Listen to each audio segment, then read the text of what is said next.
Hello, everybody. Welcome back to Backlog Banter, the podcast where we've been reviewing all the Best Picture nominees. But in anticipation for the Academy Awards, which are fast approaching, we thought, as we've done in other years, we'd go through all the rest of the nominations and give our picks for what's gonna win and what we think should win. I'm, of course, joined by the usual crew. It's Tucker, Tanner, Abram sitting over there at our The BLB suspects. world headquarters at our recording lineup. studio. The lineup, yeah, it's the usual guys. So, let's jump right into it and start with our first categories. Because, I mean, do we got to talk about anything else? I don't think we got to talk about anything else. We get it. You know, you get the Watch idea. the Oscars. Yeah. What if So the Oscars one are of the ceremony. viewers has never We heard of the cast Academy our minds Awards? back to 1927. No, we get the whole thing here. We'll be going through basically in order of importance. So we'll start with Best Picture, because there's quite a few of them this year that are really not a lot of question marks surrounding them. So we're just gonna start with Best Picture and work our way down to the shorts and whatnot. So as they are ordered on the Awards Expert app, which you should download if you're a sicko Oscars predictor like we are. But anyway. Shall we hop right in, gentlemen? You're taking the lead. You know this better than anybody. All right, that's fair. Yeah. There, hear the reins? You tell us where to go. Thank you. They're the reins. You now have them. We can do Maestro predictions, but we Tanner? can also talk about. Oh yeah, thank you, Maestro. Yes.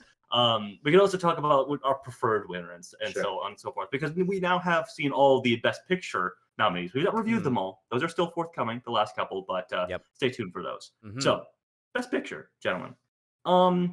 It's going to Oppenheimer. Does anyone have any ifs, ands, or buts about that? Well, I got actually a question in terms of you following the award season. Has anything else won major awards? like top prizes? No, not really. No, no, not really.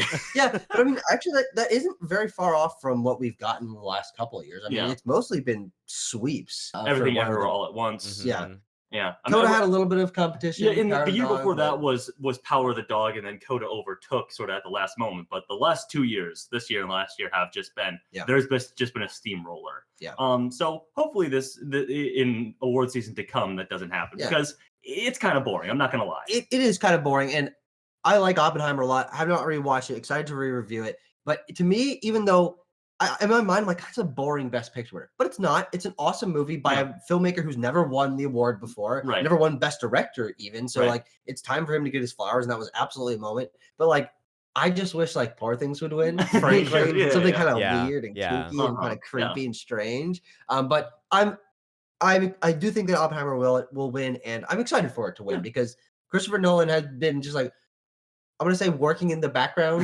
Obviously, that's not true. He's one of the small-time premier filmmaker, Christopher Nolan. but he hasn't won very many Academy Awards. Actually, I don't know if he's won any. But not him himself, anyway. But here we go. It's time.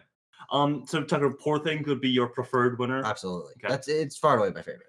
Timo Abram, give me your thoughts on Oppenheimer winning and what you maybe prefer to see winning in its place, if anything. Oppenheimer guaranteed ahead, to Timo. win. Oppenheimer guaranteed to win. It's the steamroller. It's coming for you. Op gonna get you. The ops are going to get you. What do I think that would be cool to win? You know what? I don't know if this would be. I think I'm probably in agreement. I want Poor Things to win. I think that's like really a really interesting film this year. But I mean, there's other good films on the list. Want to shout out Zone of Interest, and they're never gonna win, but maybe A Boy Can Dream. Yeah, A Boy Can't Dream. I mean, I have long been sort of a Christopher Nolan critical type of guy. Okay. I would never say that he's not an exceptional filmmaker, but I've always preferred my Villeneuves or my Sam Mendes's or I whatever. guess. Sure. Yeah. But The Oppenheimer, Nolan clone. Yeah, those guys all exist in the same oeuvre. I've long said that like they're the guys that to me do Nolan better than Nolan has done Yeah, I for a get long you. time. Yeah. But then I think that And Oppenheimer, then everyone else is like, "Oh, Sam Mendes is just ripping off Christopher Nolan." Everyone's seething in the back. I think that No, he's better. I think that Oppenheimer is definitely You Christopher didn't even Nolan's. see a pair of light. Fucking hack. Abram. I think that Oppenheimer is Christopher Nolan's best movie, in my opinion, and it's Yeah. my favorite. I think it's an astounding piece of filmmaking, and I do think it's easily the most deserving movie to win here. Yeah, The yeah. scale it operates on, the people it brings together, the precision in every element of the filmmaking. But my favorite of the year of these nominees is Past Lives. Sure. I love it, and if the ceremony had been held like in June of last year, it probably would have won. Probably would have won, yeah. Well, no, Oppenheimer it would came have out. to have competed with Air and Spider-Verse, the early Best Picture lineup from last year. I didn't read the nominees for that one, but we all know them, you know. But know them by heart. I'll read the nominees for the categories going forward, especially for the category that we'll do next, Best Director. The nominees being Justine Triet for Anatomy of a Fall, Jonathan Glazer for The Zone of Interest, Yorgos Lanthimos for Poor Things, Martin Scorsese for Killers of the Flower Moon, and Christopher Nolan for Oppenheimer. Again, as the steamroller rule indicates, Christopher Nolan, the far and away predictive winner for that award. Yeah, and it's interesting because even though I would say there's a couple movies I would like to win Best Picture over Oppenheimer, I think that it absolutely makes sense, and I would say I would even go for Christopher Nolan winning director. Yeah. I think that the spectacle of that film is ostensibly unmatched. I think the way that it was able to break free of the mold of drama films and become a box office smash in the way that very, very few movies have reached that much money in modern times without an IP, without something that is sci-fi or anything. And being a movie that it is. Yeah. Not being, being original, but also being essentially a historical epic biopic. Yeah. So, I mean, that is like directed through and through. Yeah. Absolutely, he should win. And he will. He will. Yeah. I don't have any dissent there other than my favorite direction of the year is Justine Triet for Anatomy of a Fall. But like I said, Oppenheimer just operates on such a large scale that it's you can't give it to anybody else. Absolutely. Yeah. Thoughts? I mean, right now, it's just kind of because we just recorded it, but I'm thinking that, damn, Bradley Cooper's not on this list. I kind of wish he was on this list. That movie He wishes he was on the list too. Yeah, he does very badly. So, but I mean, also Yorgos Lanthimos. Yorgos has been making movies, and this is, I think, his most mass appeal film, a film that could reach the most people and not not make them leave the theater or turn it off. And so perhaps Yorgos could come in from behind. Maybe I want that a little bit, but it seems unlikely. I think Nolan is probably gonna win. Yeah, and if someone's gonna come from behind, it's gonna be Scorsese. Yeah, I mean, to be you honest, gotta be. I mean, if I couldn't pick Nolan, and they're kind of tied in my mind for who did the best directing of the year, I would pick Scorsese. Sure. Just on a personal note. So anyway, it's Oppenheimer again. So not too much discussion. Yeah, not too much. I guess do you want to comment upon Greta Gerwig's snub? I guess Tucker and I talked about it when the nominations happened, but Timo, Abram, your thoughts on the big kerfuffle of the award season, the Greta Gerwig director snub at the Oscars? Any thoughts, or just move on? I gotta be honest with you, I don't really have any thoughts on it. Okay, that's fair. I'll be really interested to rewatch Barbie because I feel like part of my lack of opinion is colored by the fact that I feel like Barbie has left my mind very quickly, and a film like Lady Bird, which I saw a lot longer ago than Barbie, still sticks in my mind. I don't view the achievements of Barbie primarily being directorial, even though obviously you can't get Barbie without Greta Gerwig's voice. Yeah, that's fair. Yeah. Barbie seems like a much more of a studio film than any of the other ones on the list. It seems like it's that movie is part of the machine, despite it, being headed by Gerwig, an auteur director. Yeah, it feels like it's much kind of part of a bit more team effort, even though, Gerwig is clearly leading this and taking it in a very unique and cool direction. But I mean, Abram's kind of right. I haven't really thought about Barbie that much since I saw it. So we'll see when we rewatch it what I think. And I think a lot of the things I commented on in terms of why I would want Nolan to win and why he certainly deserves it, I would heap the exact same praises on Gerwig. And frankly, for me, I think a little bit more so because I do think that Barbie is the more distinct film. It is a action comedy romp like we see a lot of big studio movies do, but it being as successful as it is and as visually wild as it is, it has an identity all its own and is a trendsetter in a way that I don't think any of these other movies are going to be. And it is all because they found the right creative team to deliver one of the most simultaneously creative and also financially successful movies of all time. And you're right, Timo, it sits within that studio capitalist framework, but I do think that it pushes its way out and does feel like it is deserved alongside all these things. And Greta Gerwig's directorial voice with a big budget and with the backing of Warner Brothers and a huge cast and produced by Margot Robbie and all of that, it coalesced into something that is, and I think this is where I go most for like who I would want to win directing is there anything that feels like this movie? And Tanner and I remember if you guys didn't watch it, but if audience, if you remember back to us predicting what movies would make money last summer, right? I didn't even predict Barbie in the top 10, and you only did because you were trying to. We were like, I'll barely squeeze it in because what can I compare to Barbie? Exactly. What is like Barbie? Yeah. And the answer is nothing. It's a new trend. It's its own fucking thing, and and also it's like one of the top 10 highest grossing movies of all time or whatever. So like that is a resounding success. Yeah, absolutely. So folks, it's time to peel back the curtain a little bit. Okay. We're recording this video as the schedule shook out before the Screen Actors Guild Awards happen. Tonight. That's it. Yeah, they happen in a matter of 6.5 hours. And so that makes the next couple predictions here a little bit of a toss-up, especially the next two, those being lead actor and lead actress, because there's a bit of a race forming between people that we'll get into. So let it be known, for me personally at least, that whoever wins SAG, that is who I'm predicting to win the Oscar. So this is kind of like a SAG/Oscar prediction 2-for-1 combo that you're getting right here. It's the greatest deal in gaming, frankly. Anyway. Especially for everyone who's watching this video who the SAG already happened. Exactly, precisely. The SAG happened days ago at this point. So the nominees for the Oscars for Best Lead Actress are Annette Bening in Naiad, Lily Gladstone in Killers of the Flower Moon, Sandra Hüller in Anatomy of a Fall, Carey Mulligan in Maestro, and Emma Stone in Poor Things. So now this is where Tanner gets to hum and haw a little bit more than the last two categories. What's new? The race right now is between Lily Gladstone for Killers of the Flower Moon and Emma Stone for Poor Things. Emma Stone is taking a lot more awards than Lily Gladstone is. Notably, the most recent big awards precursor was the BAFTA, the British Academy, where Lily Gladstone was not even nominated, and Emma Stone took the Oscar there.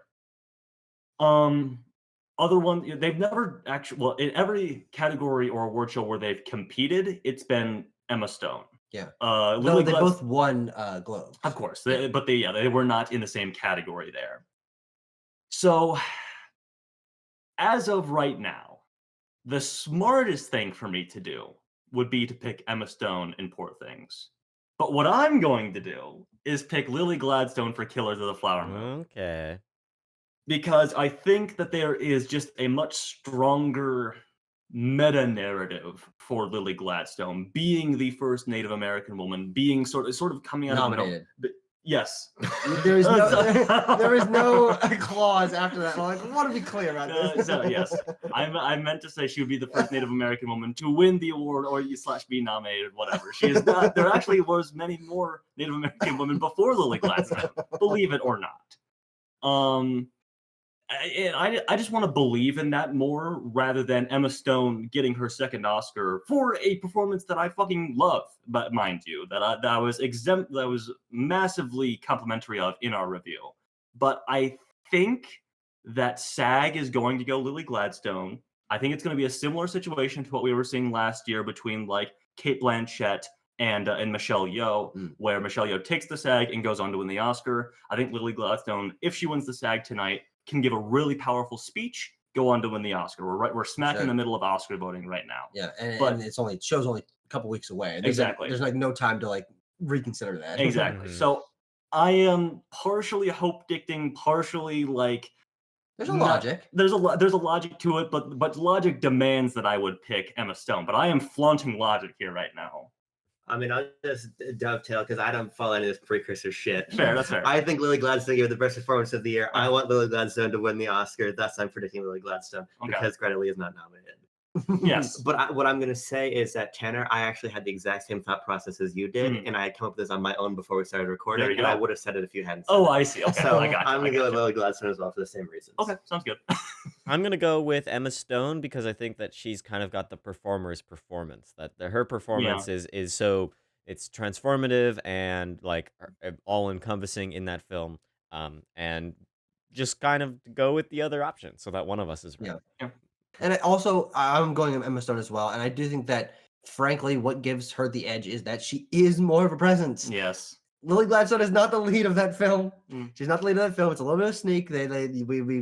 She would have won supporting actress if she was in supporting actress. I don't know, but I mean, Divine Joy Randolph. We'll get to it. She probably would have won though. She probably would have. She's not in the category though, so who the hell knows? Yeah. But I also think that all this harming and hawing about who will win the SAG, it's just as easy that Emma Stone grabs the SAG tonight and is like, okay, yeah, then there's no competition. Yeah, exactly. And she gives a great speech as well, and people love her, and her performance is more forefronted in the film.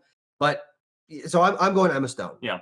And like I said, whoever wins the SAG, I'm like, okay, they're winning the Oscar. But anyway, we'll move on to actor, which is a similar situation, wherein the nominees are Coleman Domingo in Rustin, Paul Giamatti in The Holdovers, Cillian Murphy in Oppenheimer, Bradley Cooper in Maestro, and Jeffrey Wright in American Fiction. Timo. Oh yeah, you start. I am gonna go with Bradley Cooper because I believe I believe that they're gonna give it to him this time around because he's got a very good performance in Maestro, and he's gonna beat the villain allegations. He's gonna overcome. He's gonna overcome. I don't know how, but through sooth talking. Well, he's gonna turn face up on the stage or something to use some wrestling terms. Yes, maybe some backroom deals too. Bradley Cooper from Maestro will win actor in a leading role. Bradley Cooper will win because he is bribing the Academy. Timo Nelson scoop. Timo Nelson accusation. Now, from what I know, because again, I know everything there is now about the the Oscars minutia. This is really between Paul Giamatti and Cillian Murphy. Right. I frankly don't feel motivated by any of these performances. Really, I think that they're, in my mind, they're all about equal amounts of good. Okay. Except for Coleman Domingo, because I didn't see Rustin. Fair. So I can't be counted in my estimation here. But I don't know if it really is between Paul or Cillian. I think that Cillian Murphy gives a better performance. For me, I like Paul Giamatti's shtick in The Holdovers, but I think that it's just not on the level of what Cillian Murphy's doing as Oppenheimer. And if Oppenheimer's winning all this other shit anyway, the movie doesn't work without Cillian Murphy's performance. I don't feel so.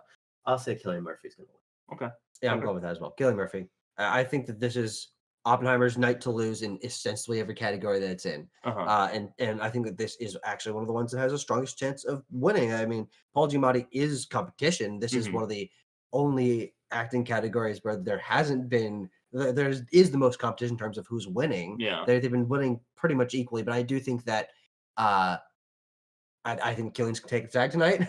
And I think that with Oppenheimer taking a bunch of stuff, it would feel very, very strange if the lead of an actor who everyone loves but hasn't, much like Nolan, hasn't been given awards before. This is kind of his first chance to sort of be in that space. It's going to be Cillian Murphy. Yeah.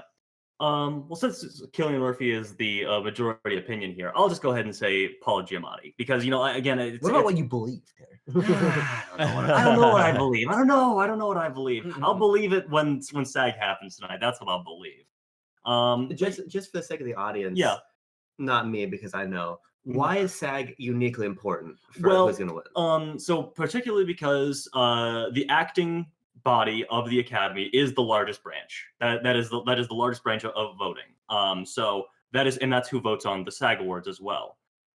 So you can and it's sort of a direct correlation there, I guess. It's the same people voting in the branch, and they're so close together that it's like, okay, if it's mostly the same people and these are happening just weeks apart, that's a pretty good indicator. And you would assume that the other people voting who aren't part of SAG would follow the league of SAG. I mean, I think I don't know much about math, but the rule of likelihood dictates that at least a portion of them a majority portion of them would lean towards SAG at least. Okay. And with the overwhelming majority of the Academy being actors, if they pick the SAG, they'll probably go on to pick the Oscar. I'd say, it's not a perfect science, but it's happened. They went 4 last year, which is pretty crazy. It was. That usually does not happen. Yeah. But so I'm gonna go Paul Giamatti for similar reasons to what I said for Lily Gladstone. Is that I think that there's kind of a groundswell happening a little bit. I think he gives a much more personable performance, maybe similar to like a Brendan Fraser, who, if I was talking about the Blanchett Yo thing last year, we can talk about Brendan Fraser and Austin Butler. Thank you, Tucker. Where Paul Giamatti's just been in the industry for much longer. People in Hollywood are much more familiar with him, have worked with him most likely, or worked alongside him more often than they might have worked alongside Cillian Murphy, for example. So I think that it's just kind of a thing of like, it's his time. It's kind of his year. That being said, Cillian Murphy could very well win. It's probably more likely, but I just want to pick Paul Giamatti because I think it'd be interesting. Yeah. Anyway, we'll move on to the supporting categories. How's that sound, gentlemen? Okay. Much easier to predict this time around. The nominees for Best Supporting Actress are Divine Joy Randolph in The Holdovers, Danielle Brooks in The Color Purple, Emily Blunt in Oppenheimer, Jodie Foster in Nyad, and America Ferrera in Barbie. Abram, who do you think's going to win? I've been led to believe that I should choose Divine Joy Randolph. You've been led correctly, Abram. I mean, the reality is that for me, it's hard for me to pick a favorite in this category because I've not seen Nyad and not seen The Color Purple. Sure. But of the performances I have seen, I really do like Emily Blunt a lot in Oppenheimer, but I think that Divine Joy Randolph gave the best performance of the people in this category. I would agree. I think she's just extremely warm in the film, and it's hard. I think it's very hard not to love her in Holdovers. So I'd be very happy with her winning. Yeah. Any dissent? Yeah. No, Nope. I mean she is the well, she's even more of a sweeper than Ke Quan was last year for Everything Everywhere, because Ke Quan lost BAFTA, Divine Joy Randolph got the BAFTA. So she has literally not missed a single award. And we thought, okay, Quan last year was a sweeper, and we're like, oh, of course it's going to be him. Yeah. And the cool thing about these sweeps with Ke Quan and now Divine Joy Randolph is that they're new to this awards area. I mean, Ke Quan had not been in a movie for a long time. Years, and I don't know if I've ever seen Divine Joy Randolph in a movie before, but it's just so cool that like everyone's just like rallying around her, and she does give one of the best performances of the year easily. So yeah, fantastic, and she's gonna win. We're all in agreement on Divine? Yep. Yeah. Sorry to the other nominees. Do you think she did it for? Do you think she did it for Divine? What? Oh boy, I don't know what's going on. I don't know what that reference is. I got it. Divine. Oh, I get you. Boy. Yeah. That's pretty good. Yeah. I'm gonna give you 2 comedy points for that. Yippee! Out of 100. Oh, no. Well, it's not a grade every time. It's a mounting score. And there will be a winner at some point. Well, as far as I know, no one else has ever won comedy points. It's just me, so I'm the fucking lead. Yeah, you got like 7, but nice. right now I think. Supporting actor.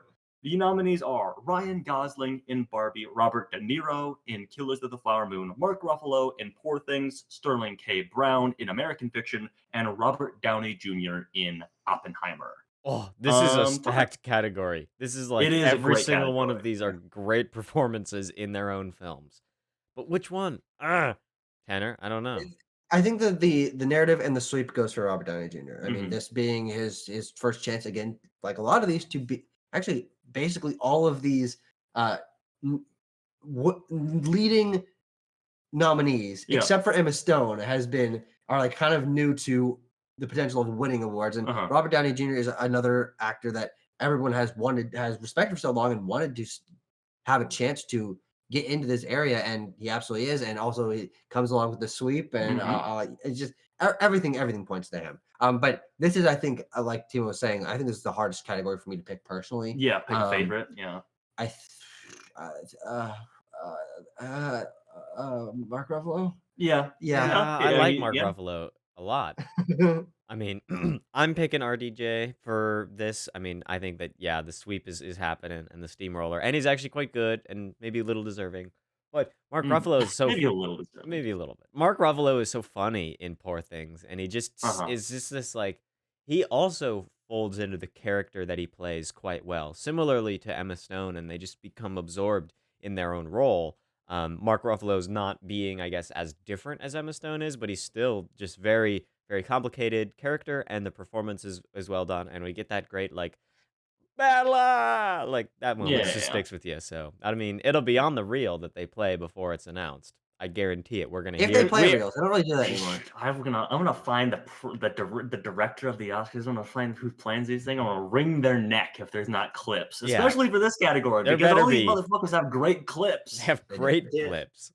Did Ryan Gosling ruin his chances when he's put out that letter about it was embarrassing that other people from that Greta Gerwig didn't get nominated? I don't know. I think there might be people on his side for that, though, as we'll get to when we get to the category where Greta Gerwig is nominated outside of being a producer, of course, when we get to the screenplay things. But I think Ryan Gosling just hasn't happened. Like when Barbie came out, there's like, oh boy, Ryan Gosling could win for this. It's such a powerhouse comedic performance, but he just hasn't. He really hasn't materialized at all this season. But also, it's a comedic performance. Yeah.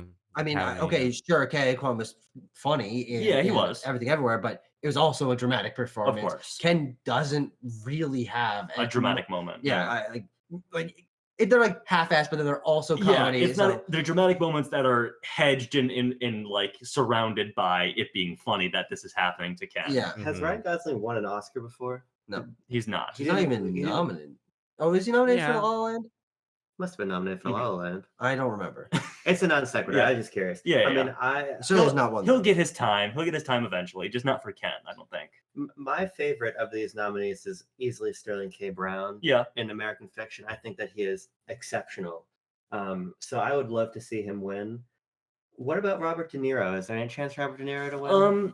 I mean, Robert De Niro is obviously very well respected and has not missed a nomination, but he's just never won. So I think it's just like Robert De Niro, you put in a great performance. Here's a nomination for your record book, sir. We bid you adieu. See you next time, maybe. Okay. Yeah. Well, then I guess I'm gonna go with Robert Downey Jr. Yeah, I mean, it's the smartest thing to do. And like, if we want to keep returning to SAG as a point of conversation around this, Robert Downey Jr. always gives great speeches whenever he wins. The actors love him because he's sort of like he was on top of the world for such a long time, and now he's like going to work with Christopher Nolan and like these auteurs now. So I think he's very much respected. He was with Guy Ritchie for a bit. Let's not. Guy Ritchie. For Sherlock and Holmes. Oh, did Guy Ritchie direct Sherlock Holmes? Yeah. Oh, wait. Both those movies. Oh, no. Sorry, my brain heard Doolittle. Whoa. Oh. That's not even close. Not even close. No. I was like, so that's why I was surprised. I knew Guy Ritchie directed Sherlock Holmes. I'm just saying he's already been with auteurs. That's true. Like Guy Ritchie. He was in Kiss Kiss Bang Bang. He was in Kiss. He worked with Shane Black. Yeah. We get it. He worked with Shane Black twice. We get it. Was he in The Predator? Oh no, I don't think so. He was in The Nice Guys. 3. He was in Iron Man 3. All right, we digress. Yeah, we digress. Okay. Good job, RDJ. You won. Woo! He gives fun speeches. I'm excited to see him go up there again. Original screenplay nominees are The Holdovers, Past Lives, May December, Maestro, and Anatomy of a Fall. I'll go around and say I'll take the lead on this one. It has certainly become Anatomy of a Fall, and that's what I'm predicting. For a long time, it was just assumed that this was kind of going to be an award for Alexander Payne's The Holdovers, even though he didn't write that movie. But, just a quite simple character piece, very sweet, very heartfelt. But Anatomy of a Fall has really emerged as kind of like a commanding presence when it comes to the screenplay awards. So, and it's a fucking rager of a screenplay. I'm just thinking back to that rewatching movie some right clips now. yesterday. I'm thinking back to what happens and how that movie's written, and like, it's a banger screenplay. Like, man, the script is just tight in Anatomy of a Fall. I mean, I think it's out of all of them, I'm gonna go with it as my want to win. I think it's the best screenplay of the original bunch. So I'm gonna go. You're for lucky that it also has track record. I mean, it's winning things. It just is, Chie gets to go on stage. It's also a writer-director duo, which is a good factor as well. Yeah, and also the Academy's been pretty good in the last few years of diversifying their wins in screenplay as opposed to just giving screenplay picture all the time. Yeah. Last year Sarah Polley won for adapted screenplay, and that was just like it was like the only thing that was nominated. Yes. So I think that NFL will win here, and I think that the track record shows that, and I think that it's so respected in that area that it just feels right. It just feels right. My favorite screenplay of the year is Past Lives. Sure, yeah. But Past Lives isn't going to win. But my second favorite screenplay is Anatomy of a Fall, and Anatomy of a Fall is going to win. Yeah. So I win one way or the other. Yeah, absolutely. No, it should be known that the typical precursor for this, the WGA, is actually happening after the Oscars this year, which is very odd. Post-cursor. Yeah, but it's a post-cursor now, actually. So the Oscars is a precursor. The Oscars is a precursor. That's right. It is. It's all leading up to WGA. Absolutely it is. So we'll move on to adapted screenplay, which is now an interesting conversation, I feel. We finally got into an interesting conversation. The nominees are, I should read them out, shouldn't I, instead of putting my phone away. The nominees are Barbie, American Fiction, Poor Things, Oppenheimer, and The Zone of Interest. It's a great category. Fantastic category. I got someone else should go first. I think. Give me your thoughts on who's winning or your favorite or whatever you want to talk about. Does Barbie have a chance in this category? Is this the category for Barbie? It can't possibly be.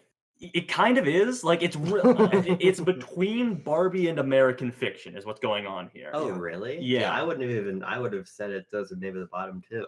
No, absolutely not. I mean, what's really crazy and what's happened to sort of Slingshot American Fiction is that it won BAFTA. It won the BAFTA for original screenplay, which is crazy because it's not a British film. It's not a British film. It's a distinctly American film. It has American in the title, which is typically something that the BAFTA sort of like tricks off. And like, yeah, we're gonna pick something else. But notably, the BAFTAs also didn't care for Barbie at all. It seems. So that could have been a bit of bias on their end, whereas the Academy seems to like Barbie a bit more. They love Noah Baumbach and Greta Gerwig, and it'd be a chance to give both of them an award, get both of them on stage to accept it. So I think this is one of the tighter races this year, I feel. Yeah. I'm going with American Fiction, though. Okay. I think that, again, everything that I said about Anatomy of Fall winning is true for American Fiction as well. Mhm. Diversifying those winners, having more people come up on stage is basically the only thing that American Fiction has a shot in. Right. It's very well respected. It's been winning the awards. Yeah. And it is a very writery movie. Sure. Like, as in the way that that Anatomy of Fall is like screenplay forward. Mhm. American Fiction is definitely a screenplay forward film as well. Yeah. So. Yeah. Timo Abram, give me your predictions just for the record books here, just for record keeping. Barbie. I'm gonna go for it. I'm picking Barbie because I think that the Academy feels bad. They feel bad for not nominating her, and they're gonna go for it, and they're gonna give it to her, and they're gonna give Gerwig, and it's not just Greta. It's Greta Gerwig and Noah Baumbach. This is a power couple that can write. These two people can write a freaking movie, and they have written. About the adultery, though. No, I don't think. I think they've forgotten all about that. I think they made Noah Baumbach made Marriage Story, and he's like, oh, this is a good story actually. I can't believe we were mad about this initially. This is great.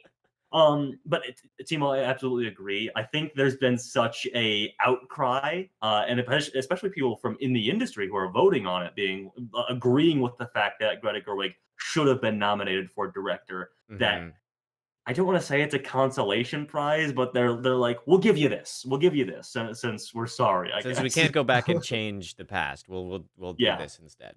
Those damn directors didn't nominate Greta Gerwig, so we'll save you, Greta. We'll save you. Which one is your favorite? Poor Things, I think, is my favorite. Yeah, I think that's a really good screenplay. I think that it's inventive and takes this concept. I mean, the concept for that film is so high concept, and it's interestingly fleshed out and goes in interesting angles.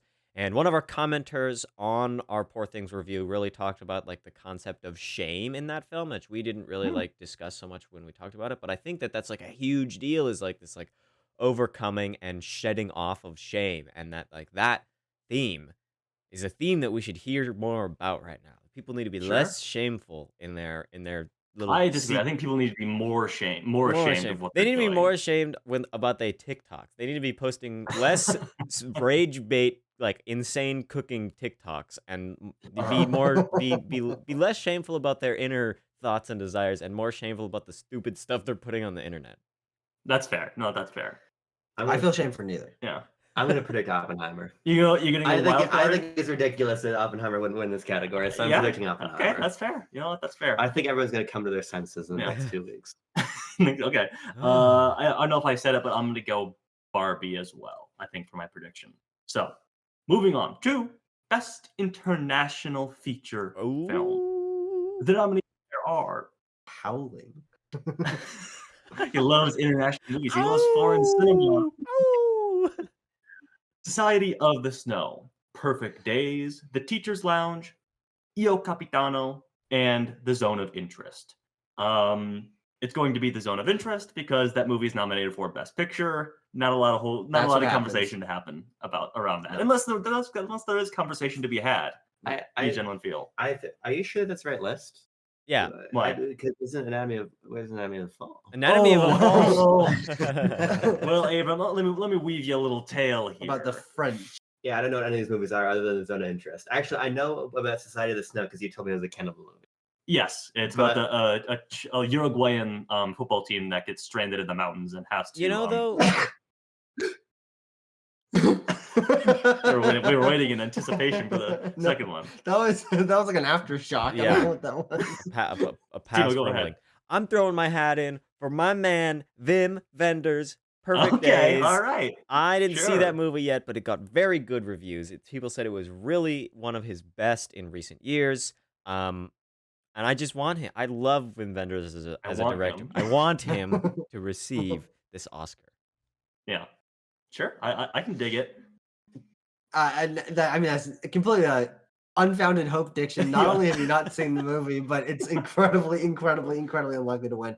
The interesting thing is that I think this has over the last few years become the easiest category to predict. Yes, because the one that gets nominated for Best Picture.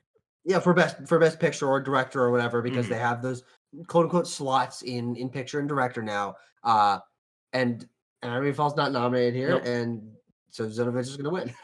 Would Anatomy of a Fall win if it were nominated? Is an interesting question. I think it's certainly possible because if it's leading in screenplay and got a director nom, where Zone of Interest is not leading.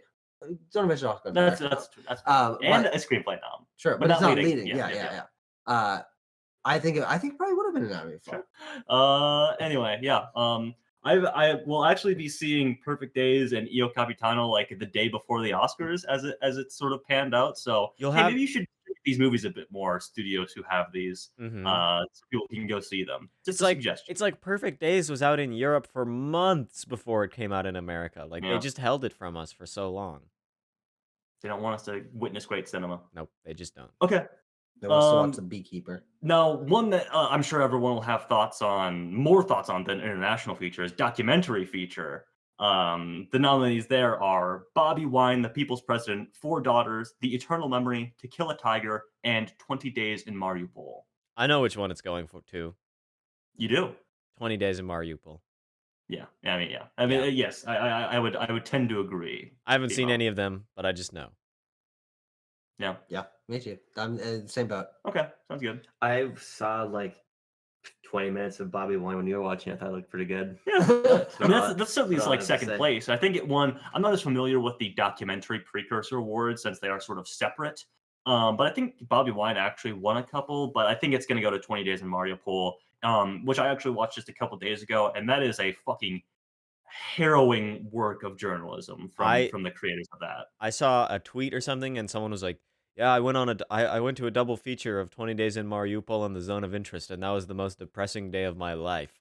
Yeah, I mean it's just like war, boots on the ground footage of the first 20 days of the Russian invasion of the the border town of Mariupol essentially, and it's like I said, it's harrowing, it's grotesque. So if you are going to watch it, if it wins or before it wins even, just keep that in mind that warned. There's gore and like actual human bodies and stuff like that. So. But yeah, I mean, the powerful stuff from 20 Days in Mariupol. So I think that'll take it, frankly. And the Academy, let's be real, they love Ukraine. They love that's true. Ukraine, so they'll probably go for it from a political standpoint. Animated feature, gentlemen. The nominees here are The Boy and the Heron, Spider-Man Across the Spider-Verse, Elemental. Yeah, I knew something was gonna happen. I knew it. Nimona and Robot Dreams. Timo, give me your thoughts. My thought. Oh, sorry. Go, Abram. Abram, you can go ahead. The category. Okay, sure. Well, I was just gonna say because Boy and the Heron is gonna win. Yeah, it's seeming that way. Actually. I'm locking it in. I've been saying it since it came out. Everybody forgot about Across the Spider-Verse because it's an incomplete movie, and they're never gonna release the second half because they like beat their animators or whatever. That's true. Yes, they did with sticks. Yeah. Hayao Miyazaki made a beautiful movie in The Boy and the Heron. It should have been nominated for score. That was a robbery. They're going to correct their wrongs by giving the award to The Boy and the Heron. Sure, absolutely. Well, the mid and the heron is mid, so but it's still gonna win. Okay. Timo?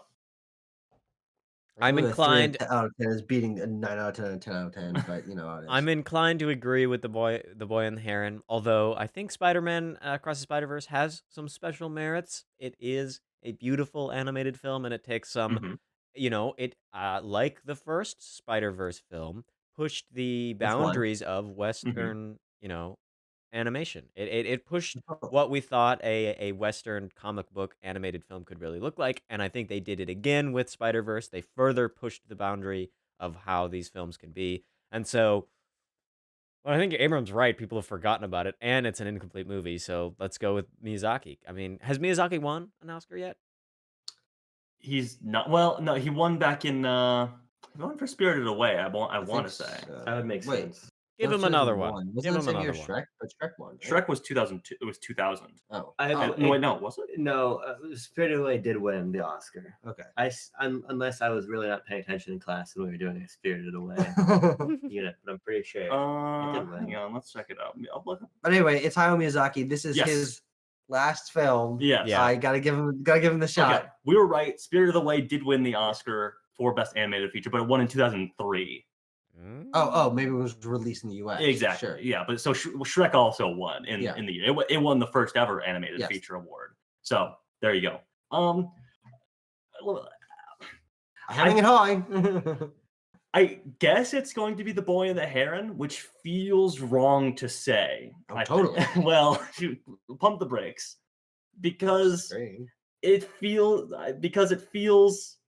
like it's a weak argument to say. I feel that just because it came out in December and Spider-Verse came out in June. And I was like, yeah, but I think you got to look at more than that. Like, people fucking loved Across the Spider-Verse, but the fact that it just has been like kind of falling away, kind of losing prizes more and more is very odd to me. Like, Boy and the Heron won Golden Globe and then more recently won BAFTA. And sure, the British are snobs. Okay, they don't care about Spider-Man, even though one of their guys is Spider-Man right now. But who cares, I suppose. One of their They've guys. had two Spider-Man. No. Is Andrew Garfield British? Yeah, he's British. He's British. They've had two Spider-Mans, but they don't care about Across the Spider-Verse, apparently. But the Brits are coming for our wholesome American teenager who got web throwing powers. Now, to be fair, Spider-Verse did win the Annie. Yeah, I know. The feature Annie. So that's a pretty good sign. Yeah, it's a good sign. But I still do think it's going to be the boy in the mid. But that even because Annie's is just people in the animation industry. Into the Spider-Verse already won. I just feel like it doesn't have any momentum. It was really. I think that if this was Into the Spider-Verse, it was the first time we were seeing this. It was big and exciting. It's an easy shoe-in. Yeah. But I mean, the movie, it just is very iterative. Obviously, there's a lot that's new and exciting about it. I think that it's a very, very, very good movie. Yeah. But Boy and the Heron just has the unique sauce that this movie doesn't have. I don't think. I think I'm still gonna go Boy and the Heron, but this is the one I'm most apprehensive about. I would say I'm gonna kick myself in the ass. I'll record that live so the audience can watch if no love for Elemental. No love. No love for Elemental. Not this time. What? Well, we got them right there. We have Wade and Ember. Yeah, we do. Yeah, look at them. Yeah. Do you see? Maito! I was trying to remember saying, you see Maito back there? No. There's no plushies for there's a lunchbox for Boy and the Heron. We should get some water though. That'd be a good plushie. Anyway, and the funny thing is that Miyazaki is probably not even going to be there if it does win. So yeah. He did a little video. He did a video with his cat. The cat's still alive? Probably not. Yeah. I know what cat you're talking about. His cat? The white. What? I'm talking about the white cat. He's like, man, this cat's so happy. He doesn't have to do anything all day. Oh, sure. The one from the documentary or whatever. Yeah. Okay. I see what you mean. That cat's probably dead. Cinematography. Nominees here are Poor Things, Killers of the Flower Moon, Maestro, Oppenheimer, and El Conde.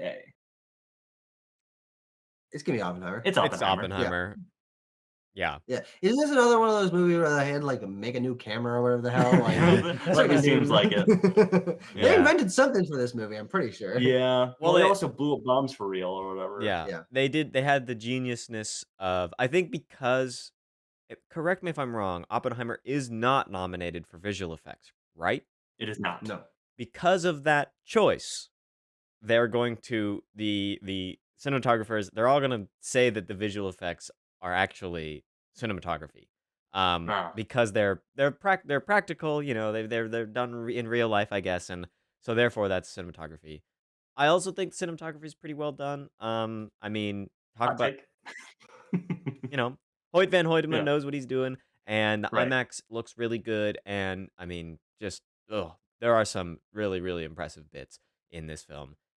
I Yeah. mean, it's also kind of weird though when I think about it, because like, what's the actual cinematographic content of this film? For the most part, it's people talking in rooms, and Yeah, honestly. but like, But there's remember when that one room gets really bright at the end of it? That's yeah. really cool. What They remember find when them that with that other room? room gets really shaky in the part of it? Oh, yeah, I remember that. Those are cool. When the Those are bomb's cool. happening? No, when he's giving the speech When he's after having the a Oh, yeah, bomb. that the makes sense. realistic Yeah. depiction of a panic attack. Yeah. They should give out an Oscar for that, I think. Mario versus Oppenheimer. Yeah, Abram, I don't think we got your prediction. Are you gonna be an outlier here? Are you gonna be a cool guy? I mean, I could give you 5 movies from last year that I liked the cinematography of more than literally all of these. All right, give me 5. John Wick. Okay. That's a great pick. Yeah. I think that Past Lives is shot better. Okay. What are other movies that I like? Two's good enough. Yeah, Godzilla looks really good. There you go. Yeah. Of these, I'm gonna say I think that in my opinion, Maestro is the best shot of these movies. Interesting. Okay. But I'm gonna say that Killers of the Flower Moon is gonna win. Okay. I really think Killers of the Flower Moon looks pretty. All right. Right on. Okay. Moving on. We're just in the tech. We're in the tech categories that Oppenheimer is going to sweep right now. So just settle in. Just settle in, audience. Nominees for Best Editing in a Motion Picture. Nominees are Oppenheimer, Killers of the Flower Moon, The Holdovers, Poor Things, and Anatomy of a Fall. Winner here, again, hasn't really missed, is going to be Oppenheimer. Sorry to all the other nominees that are all, again, very well edited. Very either well relying edited. on Really good set. their comedy or their drama or their length or what have you. All great editing nominees here. Yeah. Anatomy of a Fall is particularly well edited. Absolutely, it is. That's my favorite. Yeah, but I think it'll probably be Oppenheimer. I think Yeah. that there's something about length they like. Those sick editing They bastards. love But it can't be Um, too long, which is why Killers won't win. Even though I think that Killers has some very cool The movie editing. can't be too long. It's not going to win. It can't be too comedic. It's got to be long, but not too long. It has to be snappy but not funny. Does that America Ferreri speech automatically disqualify Barbie from winning screenplay? I don't know. I think they might like that though.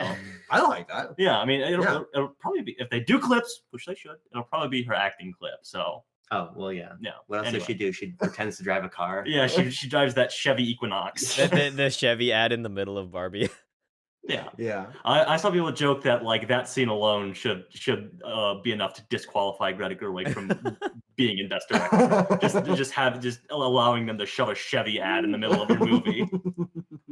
And it's shot exactly like a Chevy ad. It looks like. I think they released that clip separate from the movie as a Chevy ad. Yeah, I remember seeing that before the movie came out. We'll talk about it when we get to Barbie, probably. Does anyone else have any particular favorites in the editing category here? I know, Abram, you said Anatomy of a Fall. Obviously, that sequence in the middle with the audio tape is staggering. Oh, yeah. Yeah. I dig that. Yep. These are all well edited movies. It's going to be Oppenheimer, though. Okay.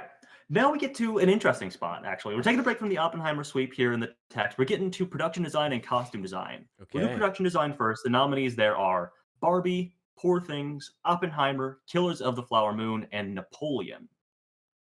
Timo, give me your thoughts on production design. I'm thinking about production design. Okay. What is production design?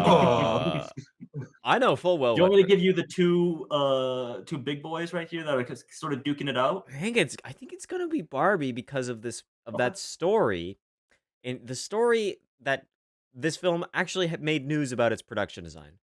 Unlike all the other movies, people actually know about the production design of Barbie, and the one thing that people know about the production design of this film is that they used all the world's supply of pink paint to make the movie. And that very fact alone will stick in the voters' mind, and the voters will be like, oh, they used all the pink paint. Okay, Barbie. That must have taken a lot of paint. I agree with Timo completely. I think, though, that on the actual merits of the film's design, it's very well done. We've got a lot of this very cool melding of like it looks very fake, but that's because it's Barbie world. It needs to look very fake. And there's little funny moments where there's characters like bouncing off like plastic water, and the house, the Mojo Dojo Casa house, as well as Barbie's mansion. Like, it's certainly the film that calls the most attention to its production design, and I would say deservedly so. I think this is going to win. I think it might be in like the top 5 best production design movies of all time. I mean, the honest to God truth is they built so much of that stuff, which could have easily just been CGI gobbledygook, but because of the nature of interacting with things and having it sort of be a play set, having those be full-size plasticky homes and things are like, it's phenomenal. I mean, nothing has almost ever been done like that. Yeah, absolutely. They also did a good campaign to call attention to the practicality of the movie. Yeah, they had that whole. I think there's like an HBO thing on Max that's like inside the world of Barbie or whatever. That's like a whole special you can watch. Little featurette, like special feature kind of thing. Yeah. Are we right, Tanner? Is Barbie gonna win? Barbie will probably win. Poor Things recently won the Art Guild award. Poor Things is that's like, it's so artistic. They're both it's very a really good combo. I don't know though, but Barbie is a bit more practical in its production design. Yeah, I think that's why it'll take it, is that it's known that like they built this stuff. And frankly, I don't know if this is a fair estimation or fair judgment or not, but I think a lot of people are like, that's more impressive than doing special effects reliant production design. But remember the mansion, Godwin's mansion in Poor Things. I do remember the mansion. That is I recall. That is a cool And set, like and that streets thing's in Portugal, real. boat and all that. I mean, the production design is assisted by CGI backgrounds and little doodads in the foreground, but the production design, again, another maybe top 5 all-time production design movie. Yes. Well, let's be clear. There is an asinine amount of VFX in Barbie. That's like, true. You don't. There's a Yeah. lot. Yeah. I think Barbie's done a better job of trying to convince people that the movie is less. It's done a better job VFX. campaigning. It's for sure. Barbie, are you telling me that Barbie has a marketing budget? Very interesting. And a large one Very at that? interesting. Yeah. Barbie also has less egregious use of the volume than Poor Things. That's fair. Okay. Yeah, it sounds like we're going Barbie here. Yeah. Everyone. Okay, sounds good. So we'll go to costume design, another category where Poor Things and Barbie are sort of duking it out.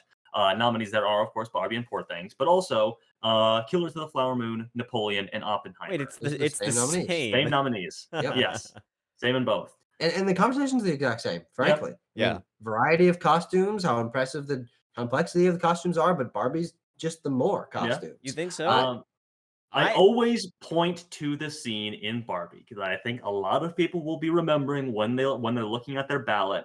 It's the scene where Ken is throwing out, I think, a lot of Barbie's clothes out of the dream house. Oh yeah. And we do like a freeze frame name of the thing around it with like a color splash in the background. Like that is perhaps the most you can draw attention to your costumes ever in a movie, is to have a freeze frame on just the clothes and like, here's what this item's called actually. Yeah.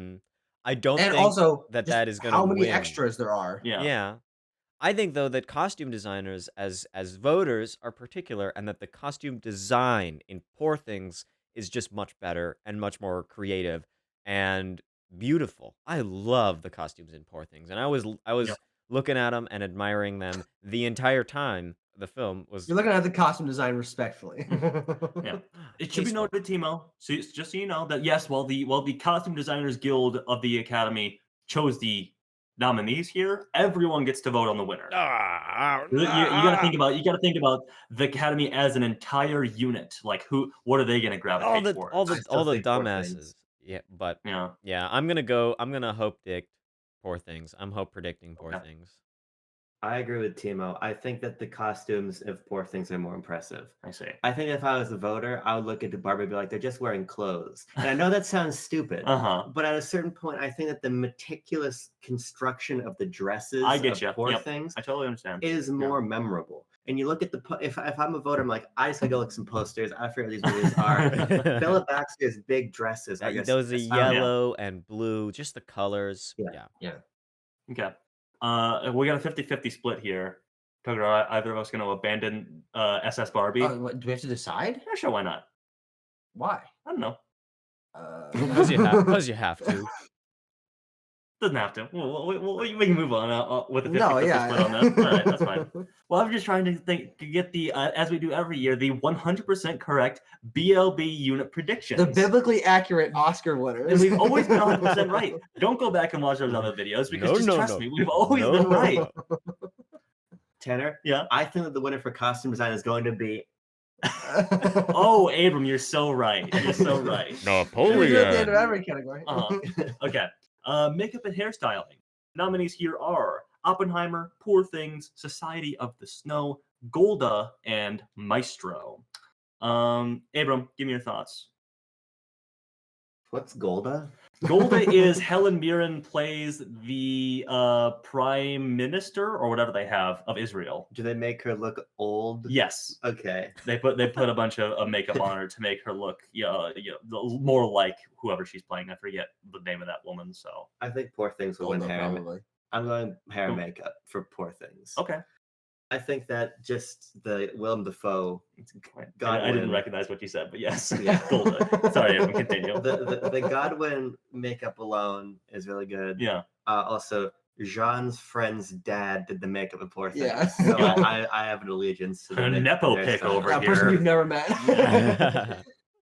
Tucker. It's gonna be Maestro. It's gonna be because of course it's gonna be Maestro. It's gonna be Maestro. It's the same type of thing that wins every year, but it's equally as impressive as it is this year as it was when Mank won and the Whale won. It's like this is just what they do, but it's transformative in the way that of course Godwin Baxter is, but he's not the main draw of that film, and that makeup doesn't change over the course of the film. And so I do think that it's the variety, the recapturing of reality, the transformation, all of these things that go into what usually wins this kind of category. I mean, it's just the fact of like your main guy's in makeup the whole whole movie. He's got some shit on him, and it looks really good. I cannot express enough how good the old man makeup looks on Bradley Cooper. Oh it's yeah, incredible. at the end of that movie, and just in general, I hadn't actually. So it was only like last week or when we were recording the Maestro episode that I saw like a side by side of like normal Bradley Cooper and Maestro Bradley Cooper, and I actually realized that like they really changed his nose. They really like altered it. Well, like that was a thing. Yeah, they super duper did. But Bernstein's kids are okay with it, so it's okay. I don't know. I don't want to get in the middle of all that. But they were like, it's fine. It's very well done. Yeah, and it's not. Put out a statement about it. It's not egregious. It makes him look like Bernstein. Like that's what it is to me. I think the whole nose prosthetic discourse is ridiculous. Sure. To be honest. Just looking at the winners from previous years, there used to be a trend where it was a little bit more varied, but the last 6, Darkest Hour, Vice, Bombshell, Ma Rainey's Black Bottom, The Eyes of Tammy Faye, and The Whale are all that transformative lead performance, lots of makeup, changing over the course of the film thing. Yeah. Well, except for Bombshell, that's a little bit. Bombshell's strange. Yeah. So Ma Rainey's Black Bottom is also not really. No, I mean, if you look at Viola Davis and the Viola Davis as Ma Rainey, I mean, there's a lot. That's a fair point. Okay, well, we're locking but Maestro is the Darkest Hour in Vice, so yes, it is. We're locking in on Maestro. We're gonna hop over to visual effects, perhaps the hardest to predict category of the entire awards, the entire Oscars this year. Not only because this is a great category and most of these would be very, very deserving, but also because there's just not precursors in the same way that there are these other there's also categories. No Best Picture nominees in here.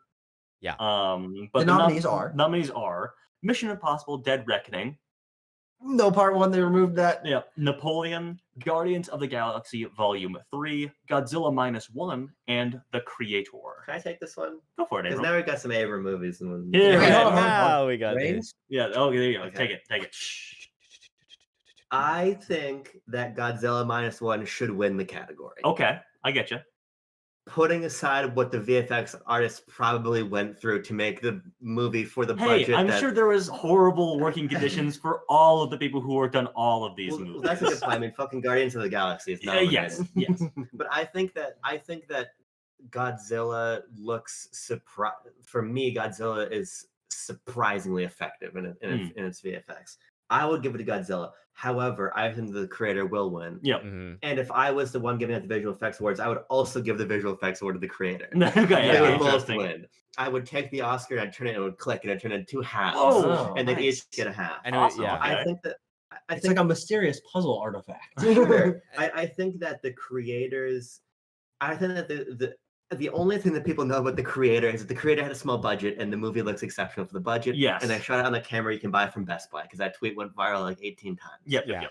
I think that the creator They will did- win. they and I shot think it's a good one. some parts of the creator on that camera. They did not shoot the To whole be movie clear. on that camera. Yeah. Abram, I think you're exactly right. The creator. Well, I don't know about Godzilla -1. I haven't seen that one yet. I wish I would have seen it. You But gotta see that, Timo. You the- gotta see that. I gotta see it. The creator is a fantastic looking film, and I think that it's kind of emblematic of a way. Timo Nelson saw the creator. Yeah, I went and saw it when it came out. Oh, in the Right theater. on. That's interesting. Because I was hyped. It looked good, and it was okay as a film. But what it means as a film for the industry is more important than like how it was as a movie, because it means that, hey, you can do your VFX like this, and you can shoot your VFX on location, because this film is really that like Yeah. very seamless blending of real life locations with cool looking VFX, and all these VFX characters that like they didn't do a lot of prep work on. They just kind of shot this movie and then in post made it look how it does without Mhm. adding all of these what we would assume you need.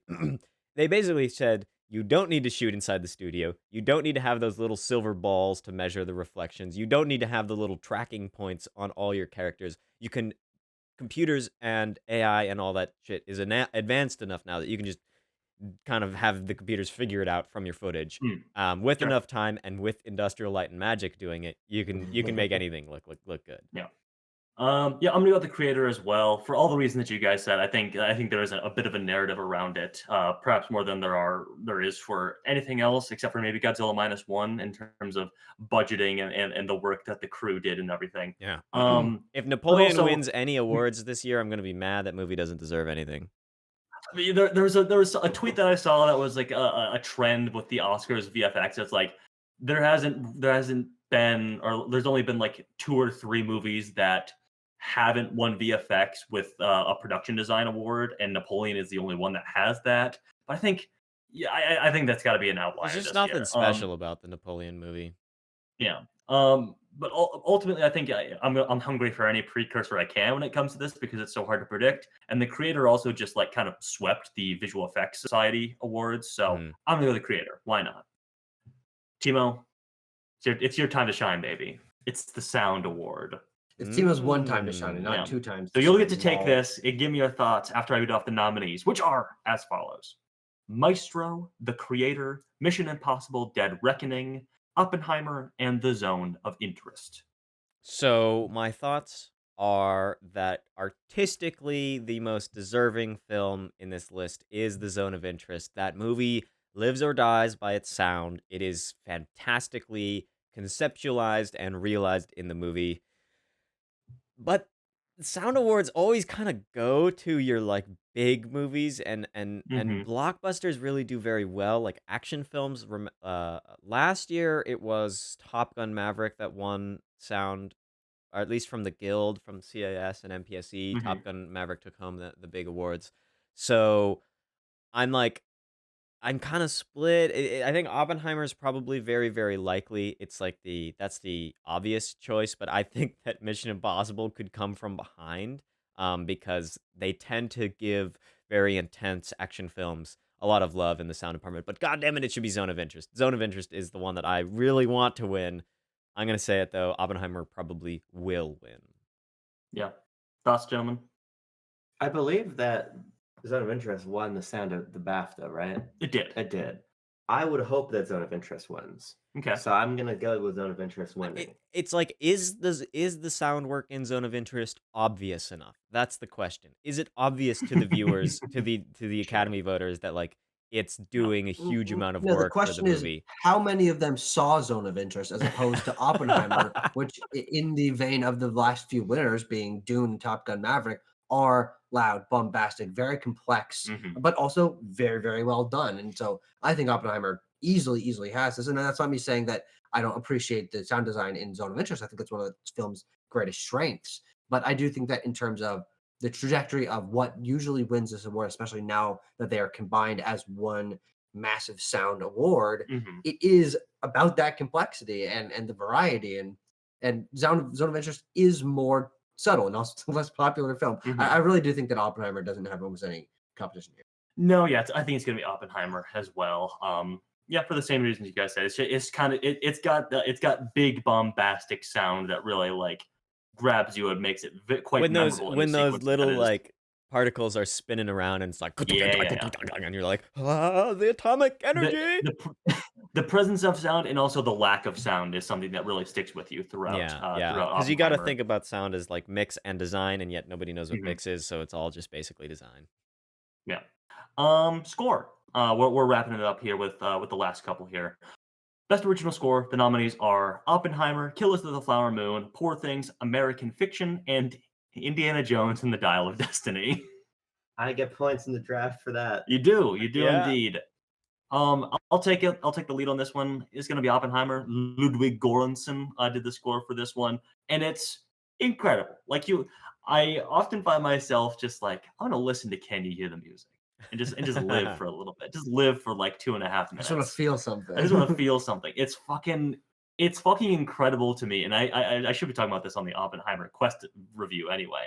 But it's fucking incredible to me that a human crafted that. It feels angelic whenever I listen to it.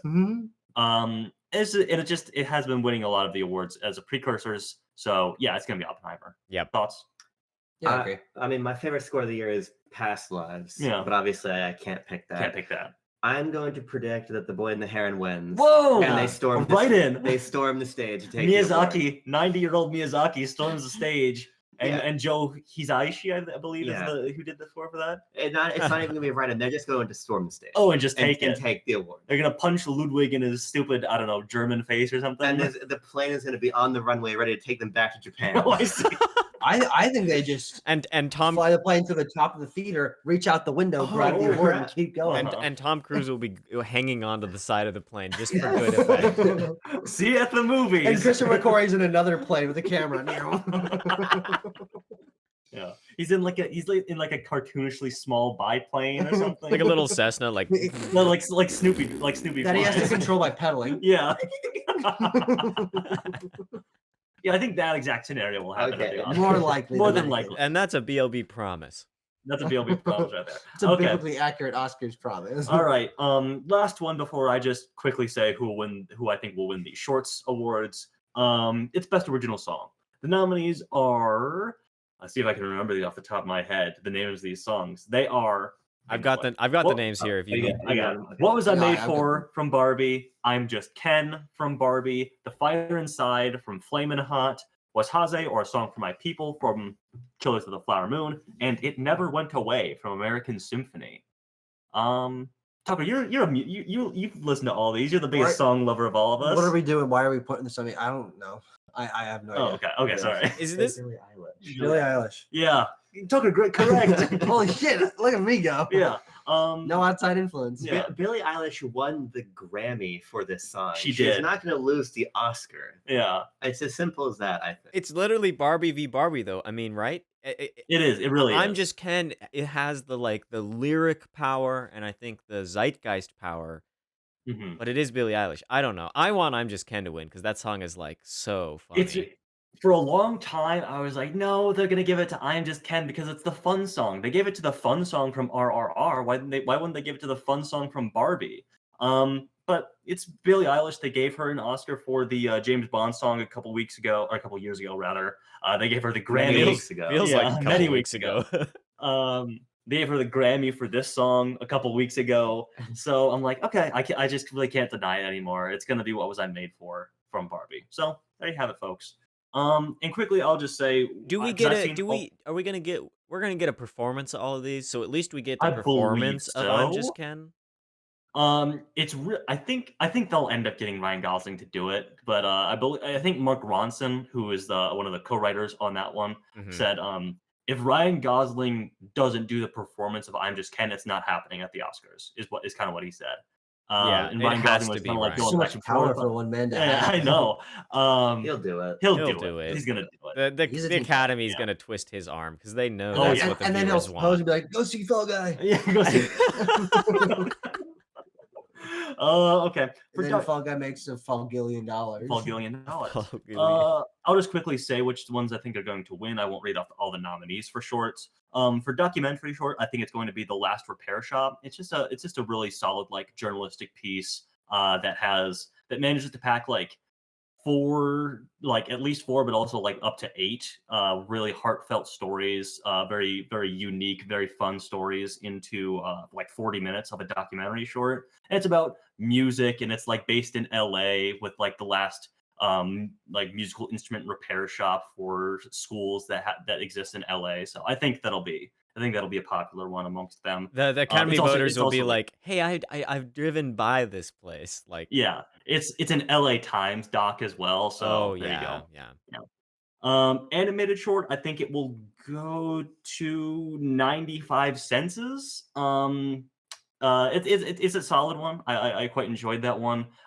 It's Tim Blake Nelson is doing the narration of it, so it's got the celeb factor that often helps these animated shorts out. So I think it'll be 95 senses, but Letter to a Pig is also like the big artsy one of the year. So we'll see. And then live action short, it's going to be The Wonderful Story of Henry Sugar. Wes Anderson will finally get his Oscar for a short film that's on Netflix. A short film that's like what, 30 minutes long, 45 minutes long? Like 38. It's like right up to the line of the 40-minute limit. Oh, Wes. Yeah. Oh, Wes. Well, there you go. There we have it. We did it. Oscars. Biblically accurate. So, if you disagree with us or think that we are the most spot-on predictors on this side of the planet, write your thoughts in the comments below. And if you want to discuss during our off hours, aka whenever you want, join the Discord. We're always chatting in the Discord. Yeah. There you go. Look forward to watching this year's Oscars. I mean, this is a good list. There aren't very many films that we've talked about where I'm like, why is this nominated? Yeah. That's happened before, and it didn't really happen that much this time. So, good job, Academy, I guess. Or good job, industry. Good job, Hollywood filmmakers, for making movies that are good this year. Yeah, solid. Very good. Thank you. You make our jobs easier and my watching enjoyment a lot more, because it's way more fun to watch a good movie. Yeah. Okay. Very good. Well, keep it tuned here on Backlot Banter for all of your Oscar coverage needs. We'll be talking about the ceremony as it gets even closer. Well, we'll be wrapping it up, I guess, when it finishes, and talking about whichever film takes home Best Picture. I don't know. We'll see. Will we be right? Will Oppenheimer win? You'll just have to keep Maestro Sweep coming from the back. Haven't we been right every year we've done this for Best Picture? We have. Yeah, we have totally been right. All right. Well, stay warm, keep cool. Peace.